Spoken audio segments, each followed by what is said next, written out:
بسم الله الرحمن الرحیم. الحمد لله والصلاة والسلام على رسول الله وعلى آله وصحابته ومن والاه وبعد. اللهم علمنا ما ينفعنا وانفعنا بما علمتنا وزدنا علما برحمتك یا ارحم الراحمین. بینندگان عزیز برنامه تفسیر نور، در درس پنجم از سلسله درس‌های تفسیر خدمت شما هستم. در این درس به حول قوه الهی آیات 96 تا 100 سوره مبارکه البقره رو شرح و تفسیر خواهیم داد. محورهای درس ما ابتدا شنیدن تلاوت این آیات با قرائتی زیباست. سپس معانی کلمات سخت و دشواری است که در این آیات پنجگانه ممکنه به ذهن ما خطور کرده. ترجمه آیات به شکل روان و خیلی کوتاه یکی دیگر از محورهای درس ماست. مفاهیم لغوی که ترکیبه های عبارت هاست به عبارت دیگر و معانی و مدلول خاص خودش را داره، یکی از محورهای درس ما خواهد بود. و شرح و تفسیر آیات نیست که لب مطلب هست. باید درباره این آیات مجملاً صحبت کنیم که از چه سخن میگوید و چرا در بر داره و چه پیامی را میخواد برسونه، و در نهایت به حول قوه الهی درس و عبرت هایی که در این مجموعه آیات نهفته است. ابتدا بشنویم تلاوت زیبا از آیات 96 تا 100 سوره مبارکه البقره.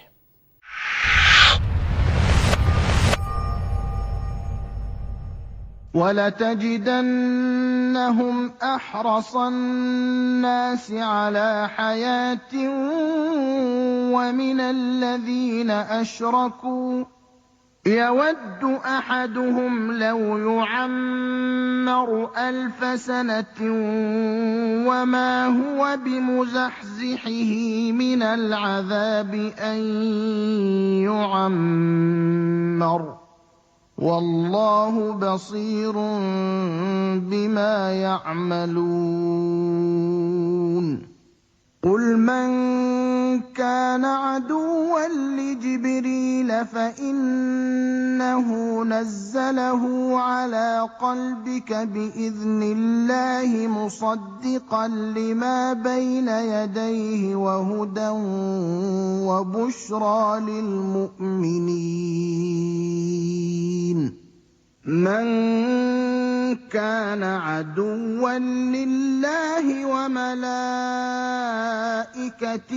ورسله وجبريل وميكال فإن الله عدو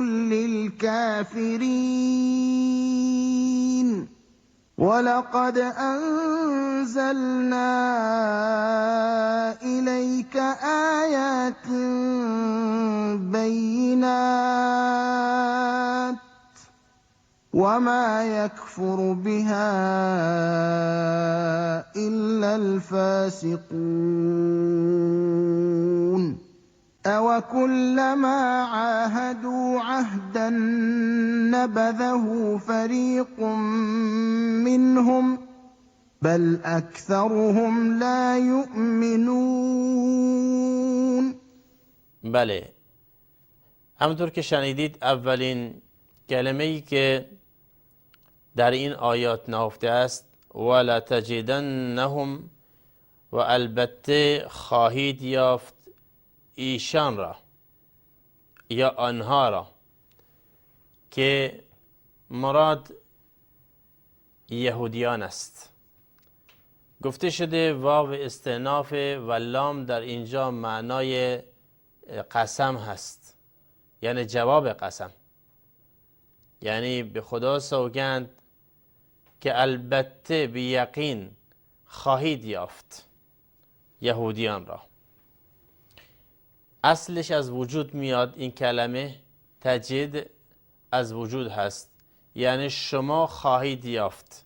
لام برای تاکید هست، نونم با نون مشدد هم برای تاکیده. البته شما خواهید یافت هم ایشان را، یعنی یهودیان رو. احرص الناس یعنی حریصترین مردم، صیغه مبالغه است، یعنی حریصترین مردم نسبت به حیات دنیا، زندگی دنیا.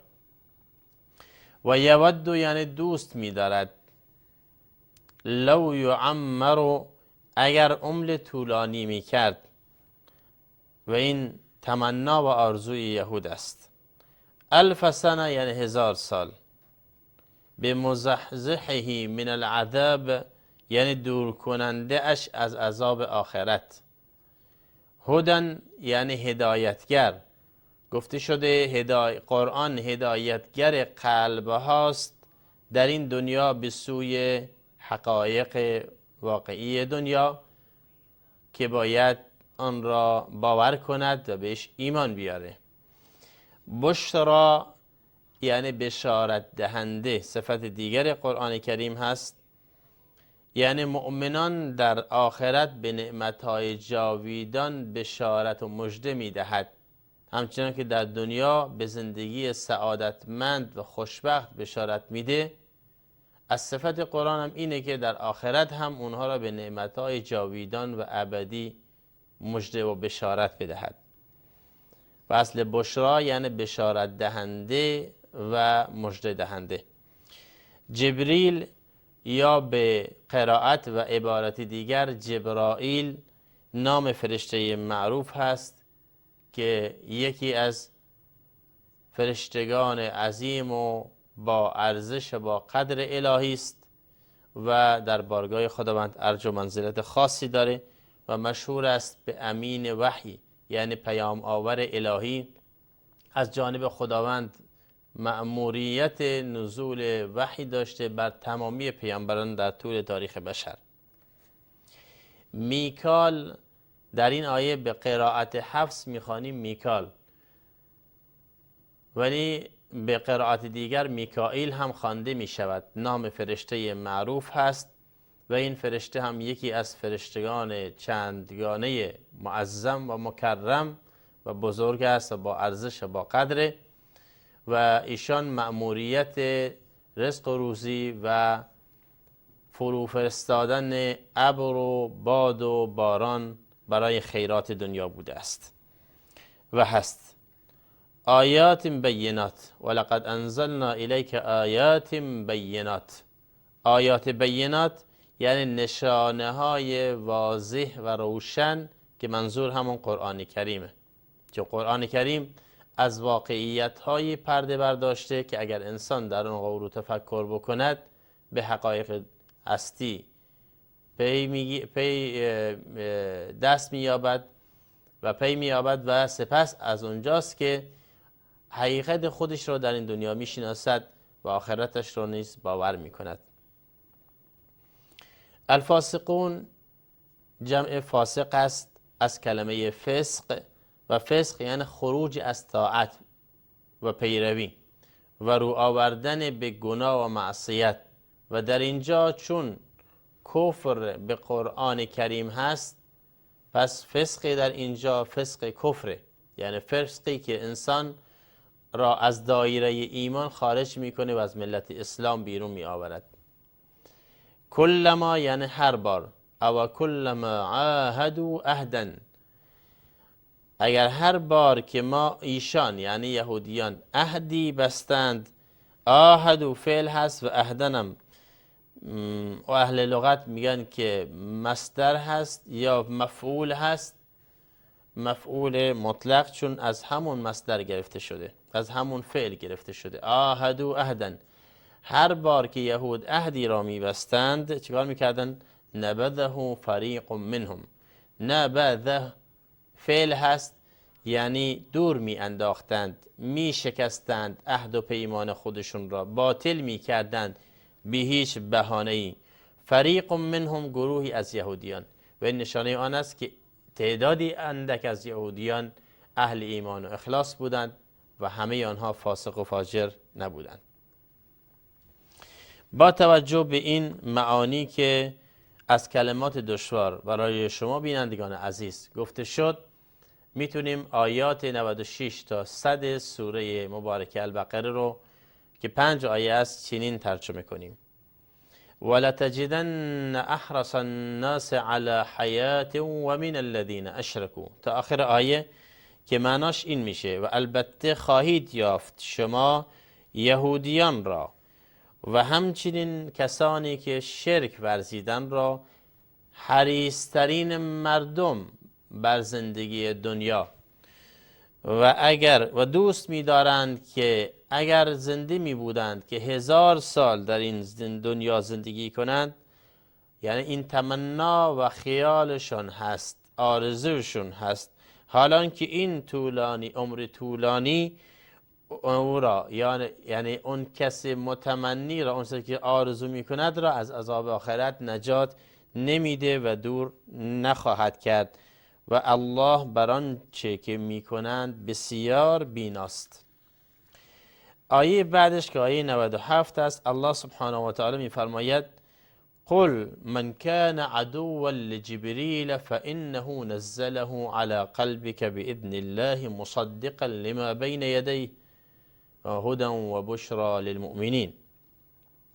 بگو ای محمد صلی الله علیه و سلم، کسی که دشمنی جبرائیل علیه السلام کند، یعنی با جبرائیل علیه السلام دشمنی ورزد، پس همانا ما نازل کردیم، همانا نازل کرده است، یعنی جبرائیل علیه السلام این پیام را نازل کرده به امر خداوند، آن را با اجازه الله بر قلب مبارک شما، در حالی که شما تصدیق کننده ما قبل هستید، یعنی آن تورات و انجیلی که نزد بنی اسرائیل هست. و این قرآن هدایتگر و بشارت دهنده است برای مؤمنین. آیه بعدش آیه 98 الله سبحانه و تعالی می فرماید کسی که با الله و فرشتگانش و پیامبرانش و جبرائیل و میکائیل علیهم السلام دشمن باشد، پس همانا الله دشمن کافران است. من كان عدوا لجبريل ومن كان عدوا لله وملائكته ورسله وجبريل وميكال فإن الله عدو للكافرين.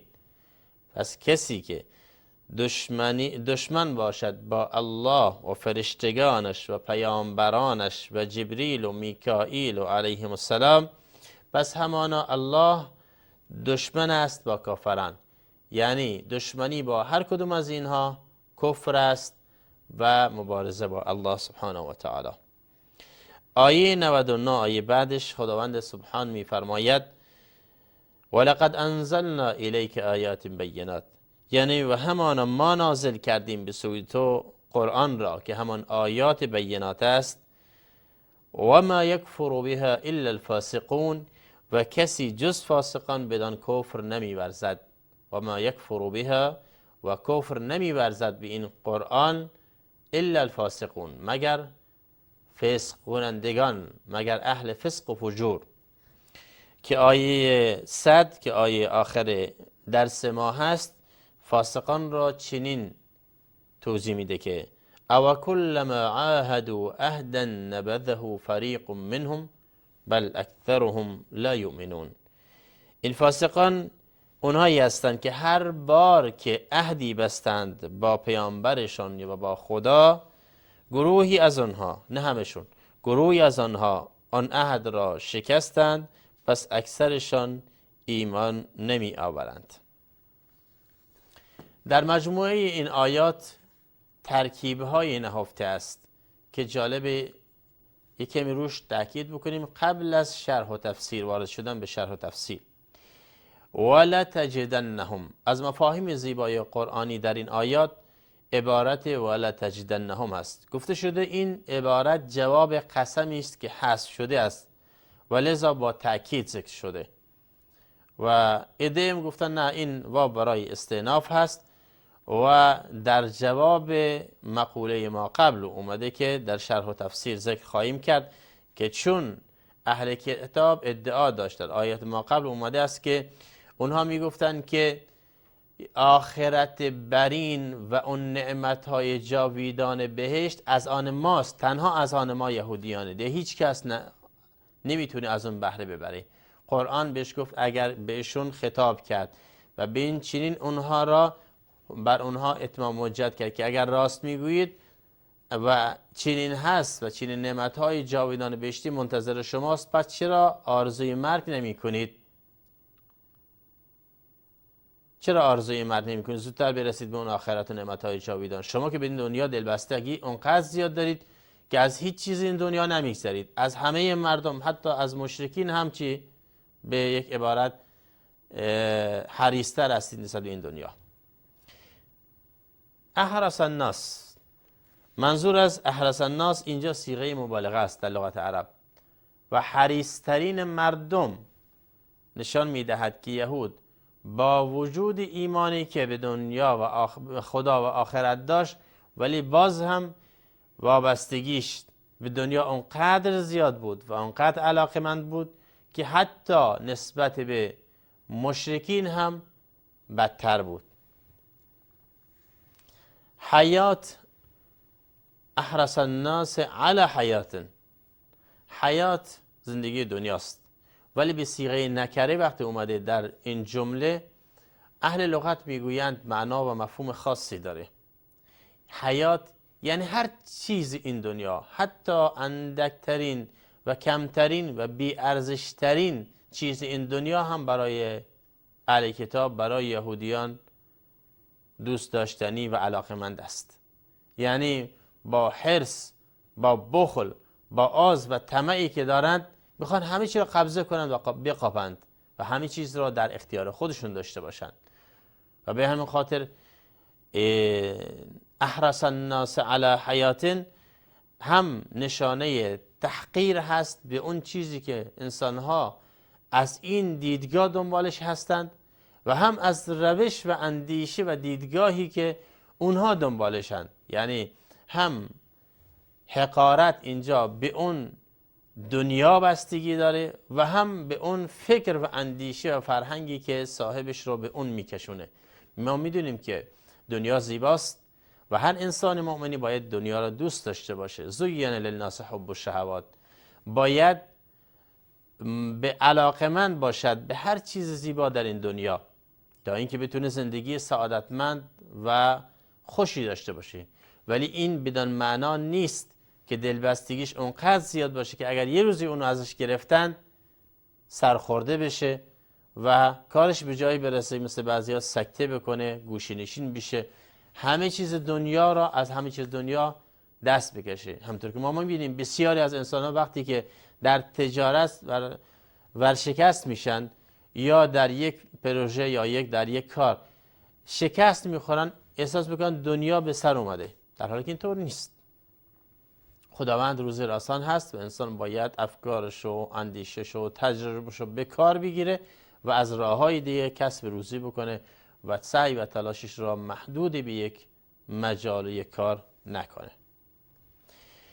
از مفاهیم زیبای لغوی قرآن و من الذین اشرکوا، آیا واو در اینجا در خلال این آیه واو برای استئناف هست، برای ابتدای جمله است، یا اینکه واو برای عطفه؟ یعنی این جمله و من الذین اشرکوا عطف میشه بر آن ولتجدنهم. هر دو قول گفته شده، یعنی اینکه آیا واو برای شروع جمله جدید هست یا واو برای عطف این جمله بر جمله ما قبله. هر دو معنا صادق و زیباست، هرچند که این معنا معنای عطف کاملتر میکنه و شامل هر دو میشه. یعنی به عبارت خیلی ساده و روان، یعنی مشرکین و اهل کتاب هر دو شأنشون و کارشون اینه که در این دنیا بر مال و متاع این دنیا چه باشن؟ حریص باشن و اون را بطلبند و اون را آرزو و تمنا بکنند و به اون دلبستگی شدید داشته باشند. و حالا وقتی واو عطف اومده، چرا مشرکین بعد اومده و چرا اهل کتاب اول؟ اینجا یه بحث زیبایی است.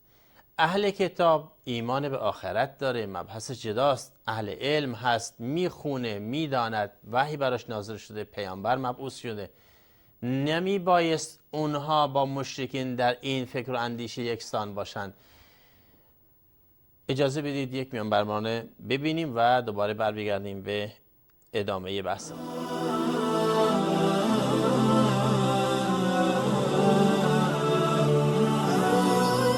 كتاب أنزلناه إليك مبارك ليدبروا آياته وليتذكر أولو الألباب. بله عزیزان، پس بنابراین و من الذین اشرکوا عطف است بر جمله ما قبل و بدین معناست که یهود در دنیا طلبی مثل مشرکین و یا شاید از مشرکین هم بدتره و وجه برتریش هم در اینه که یهود اهل علم و رسالت بودند در حالی که مشرکین نبودند. اگر که از یک مشرک همچین گناهی سر بزنیم، همچون دلبستگی ببینیم، ما زیاد برش سخت نمیگیریم.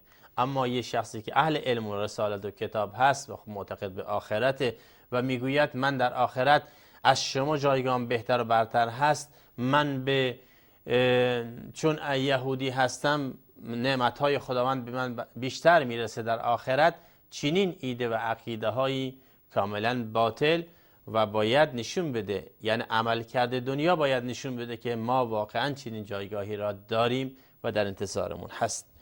و ما هو بمزحزحه من العذاب ان یعمر، و ما هو بمزحزحه من العذاب ان یعمر، یعنی این که انسان آرزو و تمنا بکند که سالهای سال زنده باشد و از این دنیا بهره‌مند بشه، به حد ذات خودش، یعنی به مجرد این آرزو و تمنا اشکالی نداره، ولی اشکال کار در اینجاست که انسان برای دلبستگی به دنیا بخواد در این دنیا زندگی بکنه. یعنی به عبارت دیگر پیامبر صلی الله علیه و آله فرمود خیر الناس من طال عمره و حسن عمله، بهترین انسان کسی است که عمر طولانی ولی با عمل صالح داشته باشه، کار نیک انجام داده باشه. اما اونی که دلبستگی به دنیا داره، میخواد دنیا را جمع بکنه و از این دنیا بهره‌مند بیشتر بشه، حساب آخرتش سنگین‌تره و این هرگز عذاب آخرت نجاتش نمیده. مزحزح گفتیم یعنی نجات دهنده و دور نگه دارنده. پس بنابراین تمنا و آرزو فقط یک خیال واهمه است و هرگز نجات دهنده از عذاب آخرت نیست. اجازه بدید که بریم سر شرح و تفسیر آیات. ببینید سیاق این آیات قرآنی همچنین در مورد ذکر نعمت‌های الهی بر بنی اسرائیل و بیان انحرافات اون هست. ذکر نعمت‌ها از این جهت مهمه که انسان را اگر که میدونه باید شکر و سپاس اون نعمت‌ها را به جا بیاره و اگر که عیب و انحراف داره باید از اونها توبه بکنه و کار خودش رو اصلاح و درست بکنه. هدف از ذکر داستان بنی اسرائیل با این طول و تمثیل تذکر به همه انسانها و به خصوص خود آنهاست.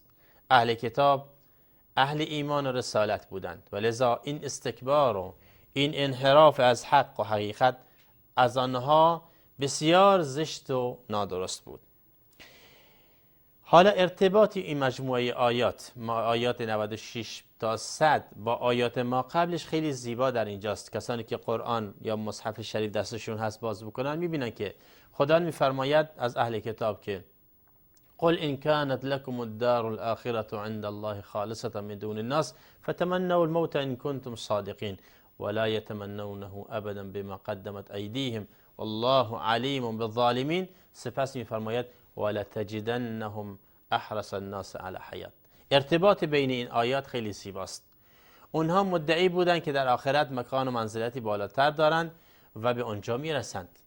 قرآن میفرماید اگر راست میگویید مرگ را بطلبید که این کار را نمی کنند. خب سپس در آیه بعد اومد که شما نه تنها این یهودیان مرگ را نمی طلبند بلکه برخلاف اونم عمل میکنند.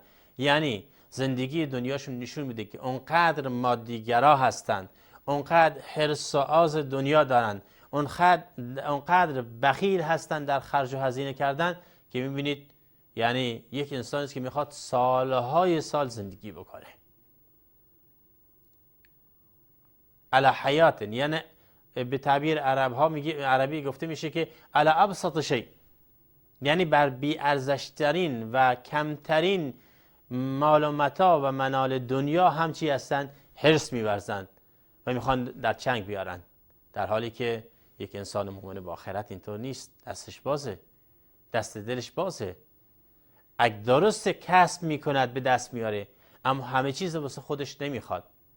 اگر انسان محتاج اومد بهش میده، اگر فقیر دید بهش میده، اگر مسکین دید داد بهش میده، اگر زن و فرزند و عیال خواست بهشون براشون انفاق میکنه.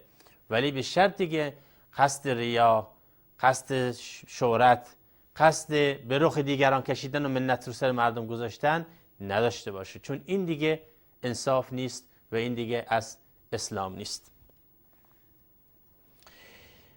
پس بنابراین یهودیان مثل مشرکین و حتی بدتر از اونها بر حیات دنیا حریص بودند و میخواستن اونو کسب بکنند که قرآن به اونها گوشزد کرد که و ما هو بمزحزحه من العذاب ان یؤمر والله بصیر بما یعملون، یعنی این که اونها تمنا بکنند که آخرت داشته باشند و در این دنیا سالهای سال زندگی کنند، این نجات دهنده از عذاب آخرت نیست. و وقتی فرمود والله بصیر بما یعملون، این یک انذار هست، یک تهدید شدید و لحن از جانب قرآنه که آگاه باشید اهل کتاب، شما دارید عملکرد زشتی از خودتون بروز میدید و دارید بد تصرف میکنید. اون باور و یقینی که باید داشته باشید و اون ایمان عقیده که نسبت به آخرت داشته باشید، عملا خلاف اون دارید ثابت میکنید. و این نه تنها برای یهود هست، بلکه برای تک تک ما مسلمان هست. اگر مسلمانی معتقد به آخرت دست و دل بسته باشه، اگر مسلمانی در این دنیا معتقد به آخرت، معتقد به بهشت برین و معتقد به جهنم سوزان دست و دل بسته باشه و انفاق نکند و همه چی رو واسه خودش بخواد، یهوده دیگه، فرق نمیکنه. چون یهود هم انسان بوده و صاحب رسالت بوده و کتاب آسمانی داشته، به پیامبر آخرت معتقد بوده، فرقی نداره. پس بنابراین قرآن وقتی که داره این چنین با یهود سخن میگوید، ما باید حواسمون جمع باشه. و سر عدم ایمان یهود و لجاجتش با ندای حق و سرپیچی از پیام قرآن و عدم ایمانش به پیامبر اسلام همش یک مطلب بوده، و اون کینه و حسادت. کینه و حسادت. یهود منتظر بود پیامبر موعود و رسول خاتم از میان خودشون برانگیخته بشه. وقتی دید از اونها نیست، با هزار بهانه شانه خالی کرد و اسلام را نپذیرفت، قرآن را نپذیرفت، پیامبر ایمان نیاورد و سر عناد و لجاجت گذاشت و دشمنی کرد. همین مطلب در مورد مهدی موعود نیز صادقه. در روایت های زیاد میخونیم که زمانی که مهدی موعود فرود میاد، یا مهدی موعود برانگیخته میشه یا ظهور میکنه یا اعلام موجودیت میکند، اکثر کسانی که امروز مدعیش هستند یا در زمانه خودش مدعیش هستند، از اون برمیگردند و با اون دشمنی میکنند. و همچنین حضرت مسیح علیه السلام زمانی که فرو می آید در زمان مهدی آخر زمان و حکم می کند به قرآن کریم، به شریعت اسلام، اکثر مسیحیان از اون روگردانی می کنند و با اون دشمنی می کنند و لجاجت می کنند. و این نشون میده که محک صداقت در زمانی است که انسان تجربه میشه و این خیلی سنگینه بر انسان. در روایت اومده که یهودیان مدینه پیش پیامبر علیه السلام اومدند و از ایشون پرسیدند که کدوم فرشته بر تو وحی برای تو میاره؟ پیامبر صلی الله علیه وسلم پاسخ فرمودند که جبرائیل امین علیه السلام. یهود همین را بهانه کرد، گفت حالا ما دونستیم که چرا این قرآن با ما اینقدر دشمنی داره، چون جبرائیلی که وحی قرآن بر تو نازل میکنه دشمن ماست. اگر میکائیل وحی نازل میکرد بر تو خیلی غیر از این بود، ما بهت ایمان می آوردیم. قرآن کریم فرمود که ببینید من كان عدوا لجبريل فإنه نزله على قلبك بإذن الله مصدقا لما بين يديه هدى وبشرى للمؤمنين. اینها همه بهانه است. محمد علیه السلام بدان که آن که با جبرائیل علیه السلام دشمنی می کند نمیخواد ایمان بیاره، بهانه داره میاره. و الا جبرائیل همون میکائیل و دیگر فرشتگان همه در بارگاه الهی عزیز و مکرمند، معزز و مکرمند و خداوند عزوجل به اونها ارزش داده و ایمانش را بر تک تک مؤمنان و مسلمانان در طول تاریخ واجب کرده.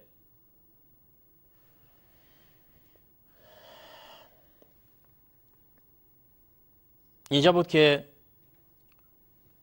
سپس فرمود من كان عدوا لله و ملائکته و رسله و جبریل و میکائیل فإن الله عدو للکافرین.